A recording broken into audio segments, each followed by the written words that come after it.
السلام علیکم ورحمۃ اللہ تعالی وبرکاتہ۔ جامعہ رضویہ منظر اسلام کی یوٹیوب چینل ہم سبق درس نظامی میں آپ کا خیر مقدم ہے۔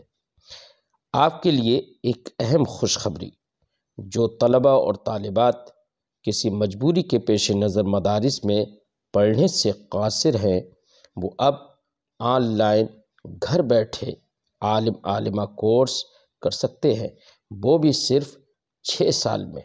تفصیل کے لیے رابطہ کریں 9897273870 پر۔ الرحیم یجر بحر خمیس فوق سابحۃ ترمی بموج من الابطال ملتطم۔ جرا یجر جرن، اس کا معنی ہوتا ہے کھینچنا، کھینچ کر لانا کسی چیز کو۔ بحر خمیس، بحر کا معنی سمندر جمع بحار۔ خمیس کہتے ہیں بڑے لشکر کو۔ فوق سابحۃ، سابحہ یہ تیز رفتار گھوڑے کو کہتے ہیں۔ سبحہ یسبحو کا معنی ویسے تو تیرنا ہوتا ہے، لیکن سابحہ کا استعمال تیز گھوڑے کے لیے بھی ہوتا ہے نا۔ تو فوق سابحۃ، تیز رفتار گھوڑے پر۔ ترمی، رما یرمی رمین، اس کا معنی ہوتا ہے پھینکنا، ڈالنا، مارنا، تیر مارنا وغیرہ۔ بموجن، موج جمع امواج ظاہر ہے۔ من الابطالی، یہ ملتطمی جو ہے یہ موجن کی صفت ہے۔ بموجن ملتطم من الابطالی، یہ ہے۔ التطام یلتطم، التطام کا معنی ہوتا ہے تلاطم خیز ہونا، ہے نا۔ الابطال یہ بطلن کی جمع ہے، اس کا معنی بہادر معنی ہوگا۔ یجر بحر خمیس فوق سابحۃ ترمی بموج من الابطال ملتطم۔ وہ یجر بحر خمیس، ما قبل کے شعر میں بیان کیا گیا تھا، لگتا ہے کہ دین ان کے آنگن میں ایک مہمان بن کر اترا، ایسے سردار کے ساتھ جو گوشت کا حریص ہے، دشمنوں کے گوشت کا حریص ہے۔ تو وہ دشمنوں کے گوشت کا حریص سردار جو ہے، یجرو، یہاں ضمیر کا مرجع وہی ہے، وہ اتنا بہادر ہے، اتنا بہادر ہے۔ یجر بحر خمیس فوق سابحۃ، وہ تیز رفتار گھوڑے پر لشکر عظیم کا سمندر کھینچ کر لے کر آتا ہے۔ اب آپ نے دیکھا ہو کبھی لشکر کا سمندر ہوتا ہے؟ لشکر کا کہاں سمندر ہوتا ہے؟ پانی کا سمندر ہوتا ہے۔ تو اب سمندر میں چونکہ پانی کی کثرت ہوتی ہے، بہت زیادہ ہوتا ہے، تو کثرت میں یہاں پر سمندر سے لشکر کو تشبیہ دی گئی ہے، خمیس کو بحر سے تشبیہ دی گئی، اور پھر بحر جو مشبہ بھی ہے اسی کی اضافت یہاں پر مشبہ کی جانب کر دی گئی۔ یہ تشبیہ بلیغ ہے۔ کیا کہلاتی ہے یہ؟ تشبیہ بلیغ۔ تو کثرت میں تشبیہ دی گئی۔ وہ لشکر کے سمندر کو کھینچ کر لاتا ہے فوق سابحۃ، تیز رفتار گھوڑے پر۔ ترمی، جو لشکر یا جو تیز رفتار گھوڑا، ترمی بموجن، موجزن ہوتا ہے، یا سمندر کھینچ کر لے کر آتا ہے، وہ سمندر موجزن ہوتا ہے، لیکن یہ بھی سمندر پانی والا سمندر نہیں۔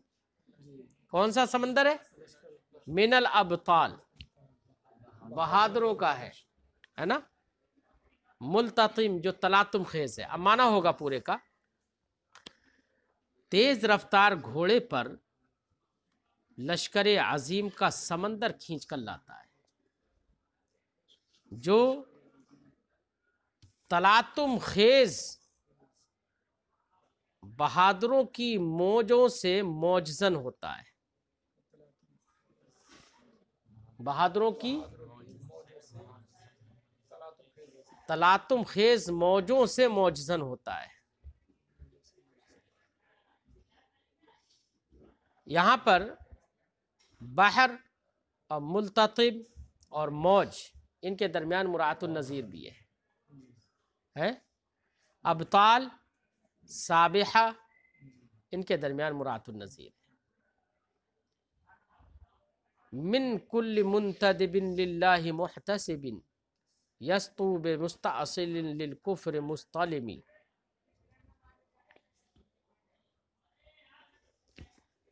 من کل منتدب. منتدب انتدب ینتدب انتداب. اس کا معنی ہوتا ہے اطاعت کرنا، کسی کے بات کا جواب دینا. تو منتدب جواب دینے والا، اطاعت کرنے والا. منتدب للہ اللہ کی اطاعت کرنے والا، طاعت الہی کرنے والا. محتسب احتسب یحتسب. احتساب کا معنی ہوتا ہے کسی کام کا اللہ کے بارگاہ میں ثواب کو حاصل کرنے کے لیے کرنا ہے. طالب ثواب ہونا احتسب. محتسب طالب ثواب. یستو سطا یستو سطون. اس کا معنی ہوتا ہے حملہ کرنا، حملہ آور ہونا. مستأصل استأصل یستأصل استئصال استفعال سے. اس کا معنی ہوتا ہے جڑ سے اکھیڑ دینا. ایسے ہی مستلم استلام یستلم استلام، اس کا معنی بھی ہوتا ہے بالکل جڑ سے ہی ختم کر دینا، نیست و نابود کر دینا ہے.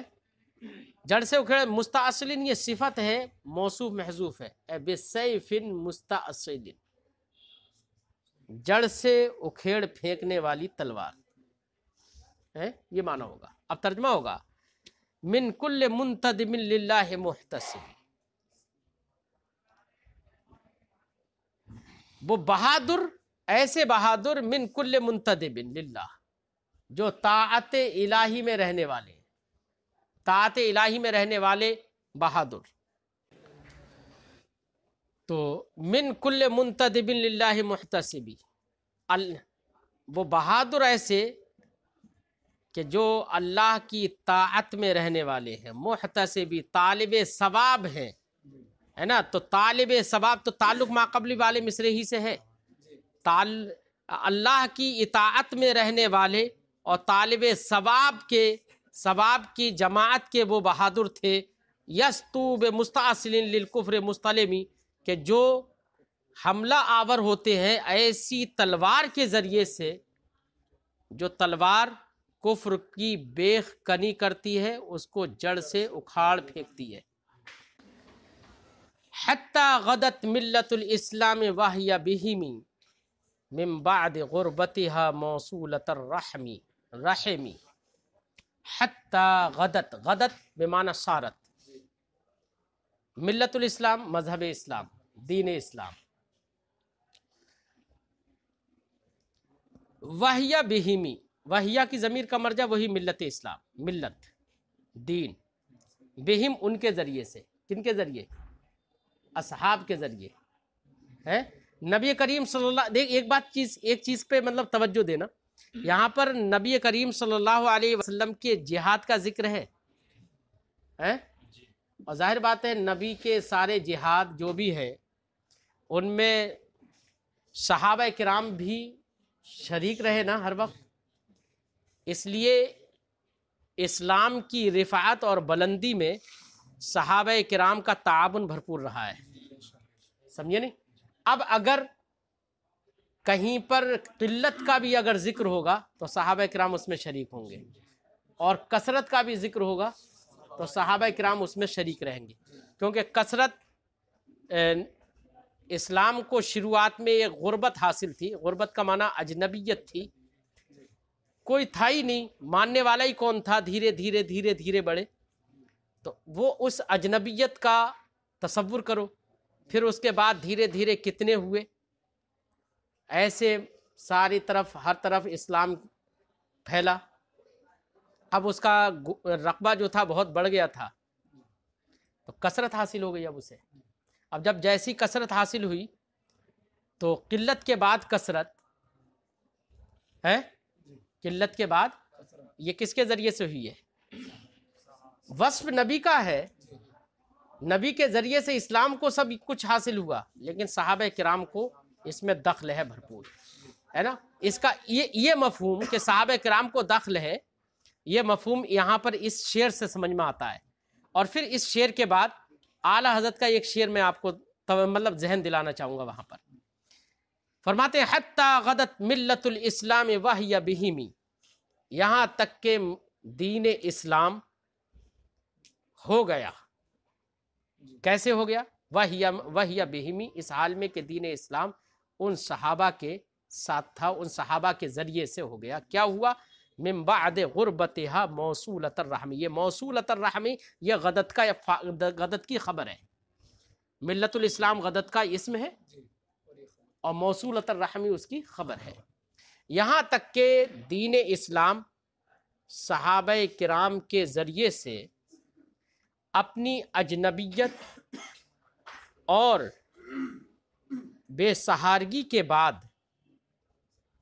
موصولۃ الرحمی قرابتوں والا ہو گیا، موصولہ وصل الرحم رشتے کو جوڑنا، وَيَقْطَعُونَ مَا أَمَرَ اللَّهُ بِهِ أَن يُوصَلَ، اور وہ لوگ اس کو کاٹتے ہیں اللہ نے جن کو جوڑنے کا حکم دیا ہے نا، قرآن نے فرمایا، تو وہی وصل یصل جوڑنا، معنی سمجھ میں آ گیا کہ ملت اسلام صحابہ کرام کے ذریعے سے، اب صحابہ کرام اب بہم کی ضمیر کا مرجع صرف صحابہ ہی نہیں، نبی بھی اس میں شامل ہے، جتنے معاونین اسلام ہے، اسلام کو اسلام کی ہدایت دینے والے سب داخل، اور نبی تو اس کے سربراہ ہے، تو بہم کی ضمیر کا مرجع سبھی ہے۔ ان تمام بزرگوں کے واسطے سے مذہب اسلام اپنی اجنبیت اور غربت اور قلت کے بعد قرابتوں والا ہو گیا، کثیر ہو گیا، کثرتوں والا ہو گیا۔ اعلیٰ حضرت علیہ رحمت و رضوان نے ایک شعر میں فرمایا قلت بعد کثرت بعد قلت پہ لاکھوں درود، عزت بعد ذلت پہ لاکھوں سلام، یہی ہے نا؟ کیا ہے؟ کثرت بعد قلت پہ لاکھوں درود اور عزت بعد ذلت پہ لاکھوں سلام۔ اس شعر کی تشریح کرنے میں بڑے لوگ بھٹکتے ہیں، سمجھے نہیں؟ میں نے اس کی تشریح میں شاید اس سے پہلے ایک گروپ میں سوال کیا گیا تھا، تو اس کی تشریح میں نے کر کے ڈالی ہے، اس میں تفصیلی گفتگو ہے وہاں پر۔ یہاں پر دیکھیے کثرت بعد قلت، قلت کے بعد کثرت پہ لاکھوں درود ہے، تو مراد کیا ہے؟ وہی سارے جنگوں کا جو تصور لے کر آؤ، اسلام کی ابتدائی حالت کو دیکھو ہے، اور پھر اس کے بعد اسلام کی اس مرحلے کو دیکھو جس میں بہت سارے افراد ہو گئے، تو کثرت بعد قلت، قلت کے بعد کثرت پہ لاکھوں درود، مفہوم ذہن ظاہر ہے، لیکن دوسرا مصرع دیکھو، اب اگلا ہے عزت بعد ذلت پہ لاکھوں سلام، عزت بعد ذلت، یہاں پر لوگ بھٹک جاتے ہیں۔ عزت بمعنی غلبہ، کیا ہے؟ کیونکہ غلبہ حاصل ہوا اسلام کو، اب اس کے مقابلے میں یہاں پر ذلت ہے، عزت کے مقابلے میں ذلت، مقابلہ دیکھنا، ورنہ یہاں پر ذلت رسوائی کے معنی میں نہیں ہے۔ اللہ کے فضل سے انبیاء علیہ السلام ہمارے نبی کو کبھی رسوائی نہیں ہوئی، سمجھے نہیں؟ تو کوئی یہ نہ کہے کہ اعلیٰ حضرت نے یہ کیا لکھ دیا کہ نبی کو گویا کہ نبی کی طرف ذلت کی نسبت کر دی، ذلت کی نسبت نہیں کی ہے، یہاں پر عزت کے مقابل ہے، اور عزت بے معنی غلبہ ہے. کیا ہے عزت بے معنی؟ غلبہ. تو معنی ہوا کہ غلبے پر لاکھوں سلام بعد ذلت. ذلت کا معنی یہاں پر ارے غلبے کے مقابل لاؤ ناداری ہے نا. مغلوب تھا، مغلوب ہونے کے بعد غالب ہوا، یہ مراد ہے وہاں پر. ارے بات سمجھ میں آئی نہیں آئی؟ تو اب کوئی یہ کہے اعلیٰ حضرت نے ذلت کی نسبت نبی کی طرف کر دی، تو میں تو کہوں گا کہ نبی کی طرف نسبت نہیں کی ہے، اسلام کی طرف نسبت ہے. اسلام مغلوب تھا، غلبہ اللہ نے دیا ہے نا. اور اسلام کی تعریف کرنا یا نبیوں یا صحابہ کرام کے ذریعے سے اسلام کو یہ غلبہ حاصل ہوا، صحابہ کرام کی تعریف کرنا، تو سرکار تو ان کے سرکار کے دست مبارک سے سب کچھ ہو رہا ہے، تو سرکار کی طرف تو ہر تعریف منسوب ہوگی ہے نا. سرکار کی طرف ہر تعریف منسوب ہوگی. تو اگر اسلام کی تعریف ہو رہی ہے اس کے پھیلنے میں، تو وہ بھی تعریف نبی کی ہے، سمجھے نہیں. اس لیے اعلیٰ حضرت نے نبی کی تعریف میں ہی ذکر کیا ہے، لیکن وہاں پر مراد ہے اسلام کا غلبہ مغلوب ہونے کے بعد. اور پہلے مصرے میں کثرت بعد قلت، کیونکہ اسلام کے ماننے والے بہت کم تھے، تو قلت کے بعد پھر بعد میں بہت ہوئے تو ماننے والے بہت ہوئے، وہ کثرت مراد ہے وہاں پر. اس لیے شعر اعلیٰ حضرت کا بے غبار ہے، سمجھے نہیں. اسی کو بالکل ایسے ہی ہے جیسے کہ علامہ بوصیری علیہ رحمہ فرماتے ہیں ملت اسلام صحابہ کرام کے ذریعے سے یا ان تمام معاونین اسلام کے ذریعے سے اپنی بے بسی اور غربت اور اجنبیت کے بعد قرابتوں والا ہو گیا. مذہب اسلام، دین اسلام قرابتوں والا ہو گیا. ٹھیک ہے. یہاں پر صلہ، غربت اور رحم، اجنبیت اور انسیت، عدم تعلق اور تعلق، دونوں کے درمیان طباق ہے.